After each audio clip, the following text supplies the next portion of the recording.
وقال تعالى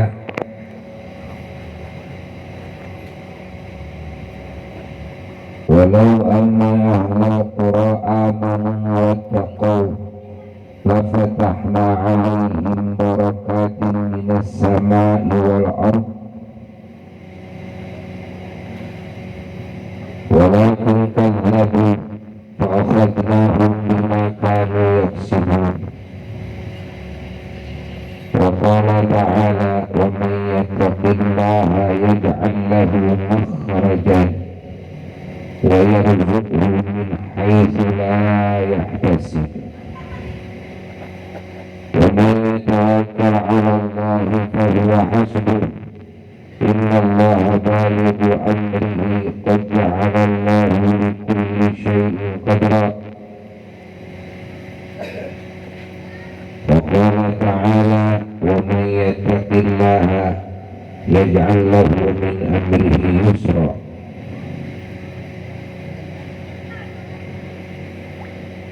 وقال تعالى ومن يتق الله يكفر عنه سيئاته ويعظم له أجرا.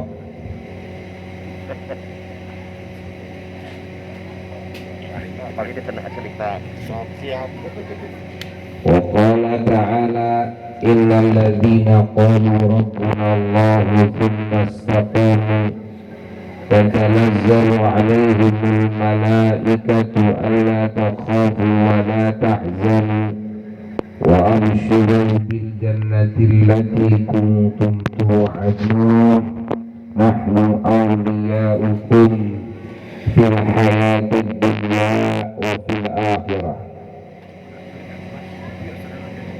وقال تعالى ألا إن أولياء الله لا خوف عليهم ولا هم يحزنون.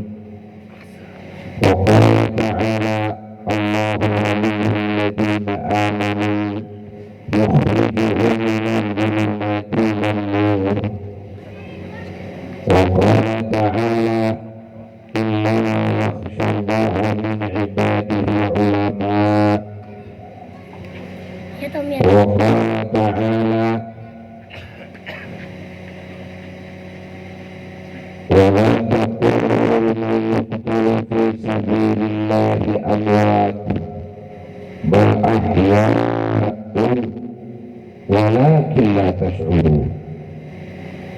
وقال تعالى ولا تحسبوا الذين قتلوا في سبيل الله أمواتا بل أحياء عند ربهم يرزقون.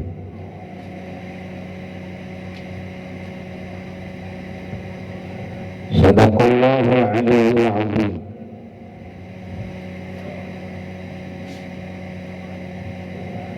Para jemaah yang sangat dicintai dan yang sangat dimuliakan, para jemaah yang sangat didoakan dan yang sangat diharapkan doanya, para jemaah yang sangat disyukuri segala perjuangannya dalam hidup, di dalam membangun sebaik-baiknya ibadah kepada Allah Jalla Jalaluhu wahdah, di dalam membangun akhlakul karimah, di dalam jiwa, dalam membangun amal-amal soleh, pada raga, dalam membangun kalimat thayyibah di mulut kita, yakni dalam membangun iman, Islam dan ihsan, yakni dalam membangun ketakwaan dan ketaatan kepada Allah Jalla Jalaluhu wahdah, ketaatan kepada baginda Nabi Muhammad sallallahu alaihi wa alihi wasallam.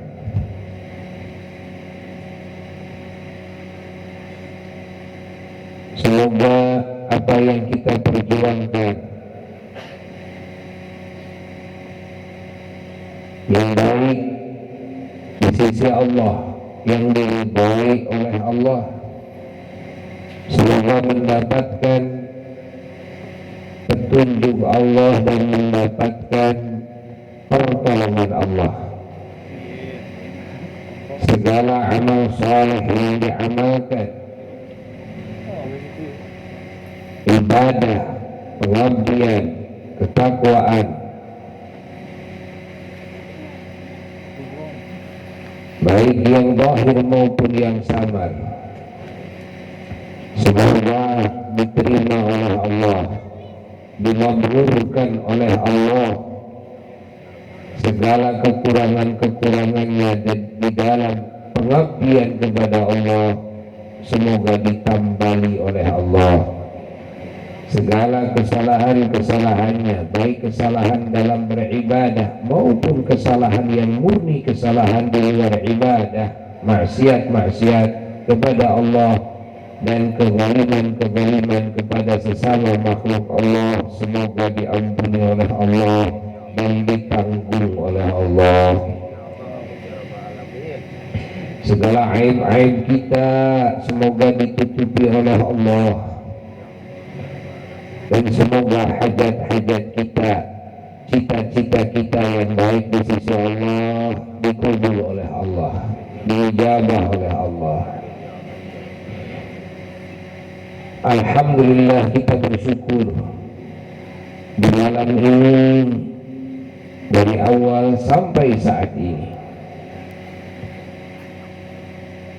atas hidayah Allah dan taufiknya kepada kita, hingga kita bisa hadir dalam majlis ilmunya, di dalam majlis zikir kepadanya.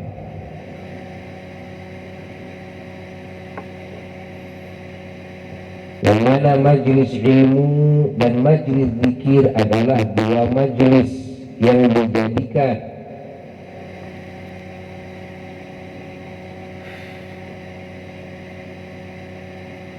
batu loncatan oleh Allah untuk bisa masuk ke surganya Allah, di mana di dalam hadis dijelaskan oleh Rasulullah sallallahu alaihi wasallam bahwasanya di dunia ini ada dua surga.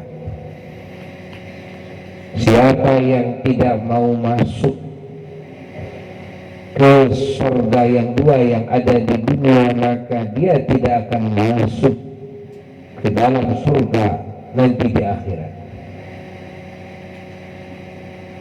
Sahabat bertanya kepada Rasulullah sallallahu alaihi wasallam, apa dua surga yang dijadikan batu loncatan untuk sampai ke surga akhirat?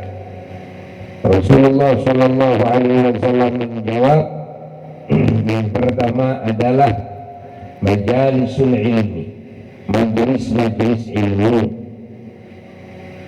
Yang kedua adalah wahilakul dzikri, adalah kumpulan-kumpulan zikir.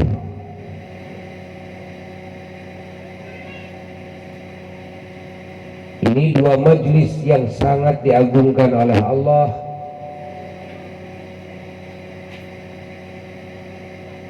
Ketika dua majlis ini hadir di muka bumi, maka tidak akan terjadi kiamat.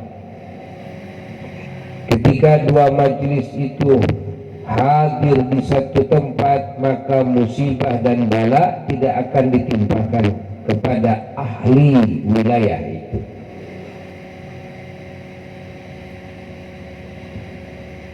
Dua majlis ini majlis yang dihadiri oleh para malaikat Allah dari langit. Dua majlis ini adalah majlis yang dibangun dan dihadiri oleh semua Rasulnya Allah semua nabinya Allah alaihi wassalatu wassalam, dari mulai Nabiullah Adam alaihi salatu wassalam sampai baginda Sayyidina wa Maulana Muhammad sallallahu alaihi wa alihi wasallam, 124.000 nabi yang di dalamnya ada 313 rasul alaihi salatu wassalam, semuanya membangun dua majlis di muka bumi ini.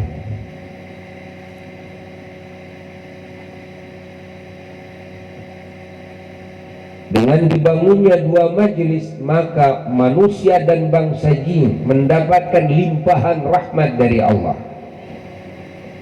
mendapatkan limpahan keberkahan dari Allah, mendapatkan curahan ampunan Allah.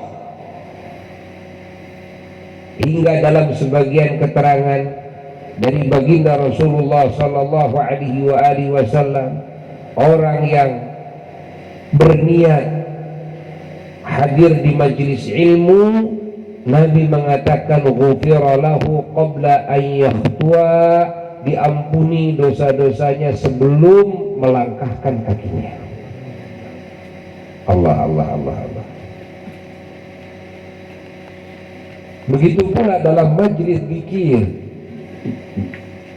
banyak hadis-hadis, banyak ayat Quran,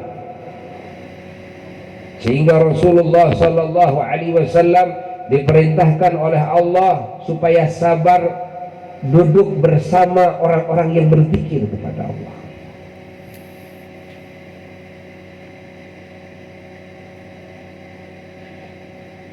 Allah Allah Allah Allah.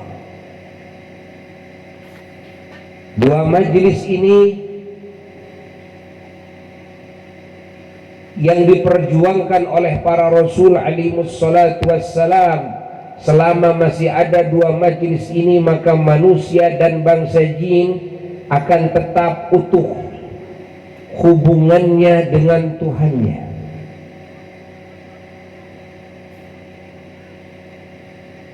Akan tersambung hubungannya dengan Tuhannya,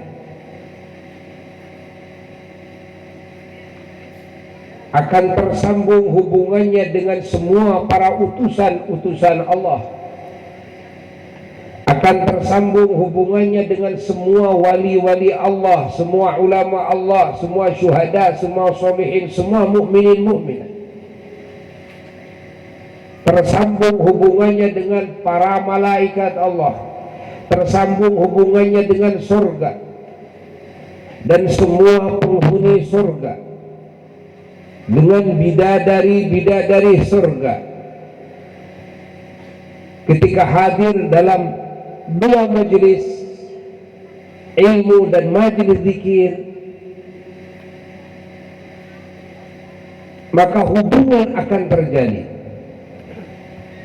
Siapa saja makhluk Allah yang terjalin hubungannya dengan Allah Jalla Jalaluhu wahdah, maka dia akan terus mendapatkan kebaikan-kebaikan dari Allah. Dia akan terus mendapatkan kasih sayang Allah, ampunan Allah, keberkahan dari Allah, cahaya dari Allah, asrar dari Allah. Dia akan mendapatkan warna-warni anugerah yang Allah janjikan, yang akan diberikan oleh Allah, baik di waktu hidupnya di dunia, lalu di waktu hidupnya di alam kubur, lalu di waktu hidupnya ketika bangkit dari alam kubur di akhirat kelak, sampai janji Allah akan Allah masukkan mereka ke dalam surga. Semoga kita termasuk kelompok ini.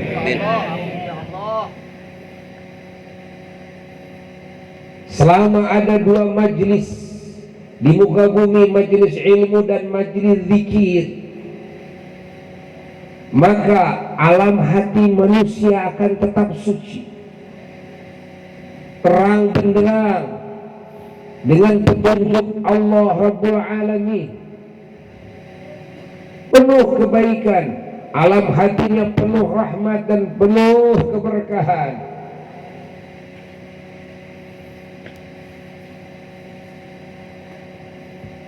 Akhlaknya akan tetap terpuji, niat-niatnya akan tetap bagus, perbuatan-perbuatannya akan tetap baik, ucapan-ucapannya akan tetap baik pula, selama dua majelis itu masih hadir di muka bumi. Paham?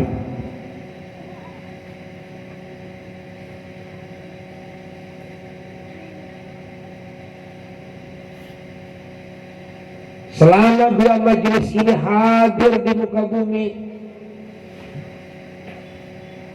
maka hubungan manusia dengan Tuhannya, hubungan manusia dengan sesama makhluk Allah akan tetap baik. Kebaikan akan nampak, akan melimpah. Maka ketika dua majelis ini lenyap dari muka bumi, ini pertanda segala kebaikan yang lahir dari wasilah kedua majelis tersebut akan terputus. Rusaknya akhlak manusia, niatnya, fikirannya, perbuatannya, ucapannya, gara-gara tidak ada majelis ilmu dan majelis zikir.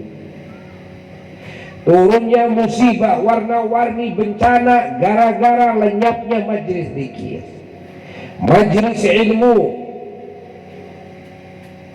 Permusuhan terjadi di sana, di sini, peperangan terjadi di sana, di sini, gara-gara apa? Gara-gara hilangnya majelis ilmu dan majelis zikir.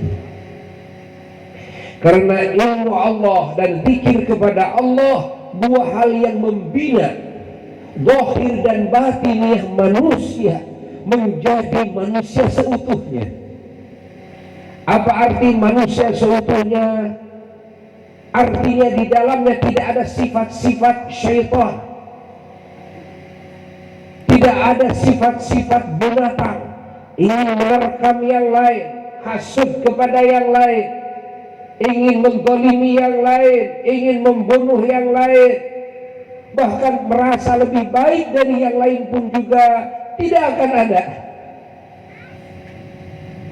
Suudzon, buruk sangka kepada yang lain tidak akan ada dalam hati.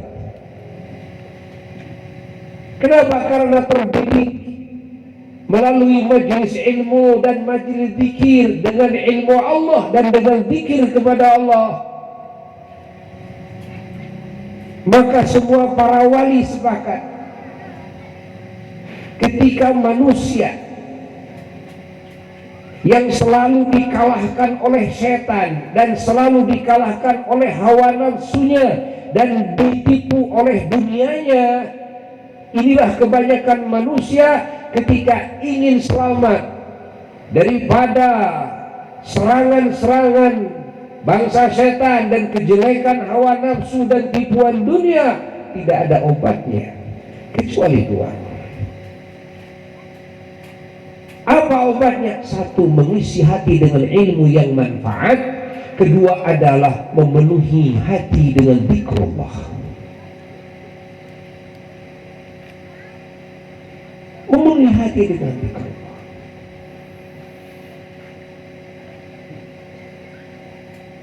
Karena setan mengganggu masuk ke dalam hati.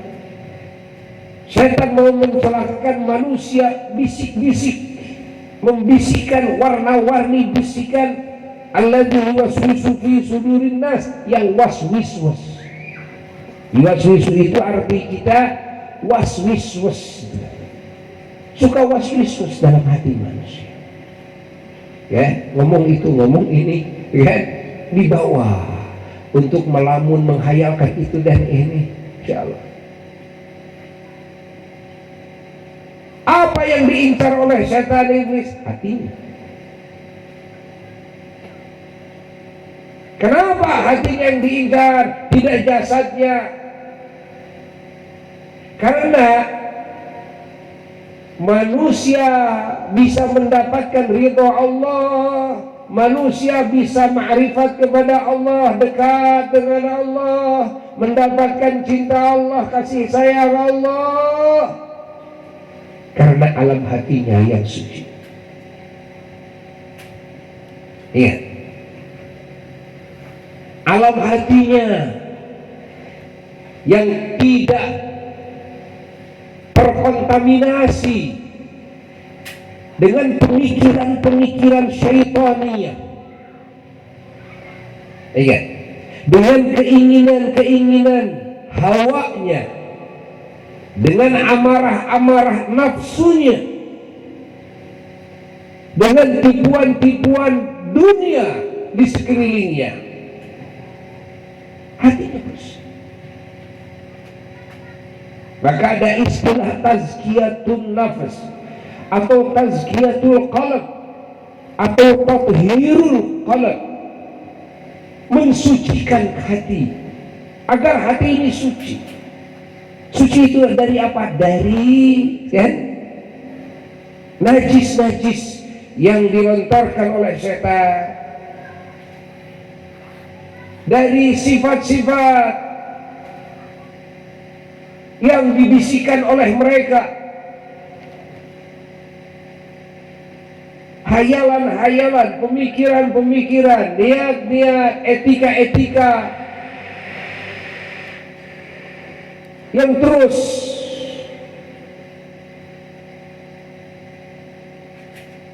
dilontarkan oleh mereka bangsa setan, laknatullah alaihi. Dan juga keinginan-keinginan dari hawa ini yang disebut dengan hawa, dan nafsu amarah, yang mana nafsu amarah tabiatnya selalu mengajak kepada keburukan. Ini nafsu amarah. Dan tabiat dunia menipu, sehingga celakanya manusia dengan yang empat ini.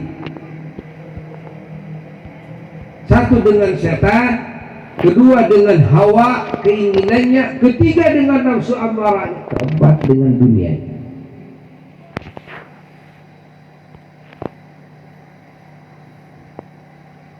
Maka makna mujahadah yang diperintahkan oleh Allah Jalla Jalaluhu wahdah, wajahidu, wajahadu, dengan menjahadah dan sebagainya dalam Quran. Makna mujahadah itu apa? Adalah mujahadah memerangi yang empat ini. Selama masih dikendalikan oleh yang empat atau oleh salah satu yang empat ini, maka jiwanya tidak merdeka. Kenapa setan? Mereka mengincar hati manusia, karena hati manusia adalah alat untuk berhubungan dengan Allah Rabbul Alamin. Hati manusia adalah tempat bersemayamnya ilmu Allah,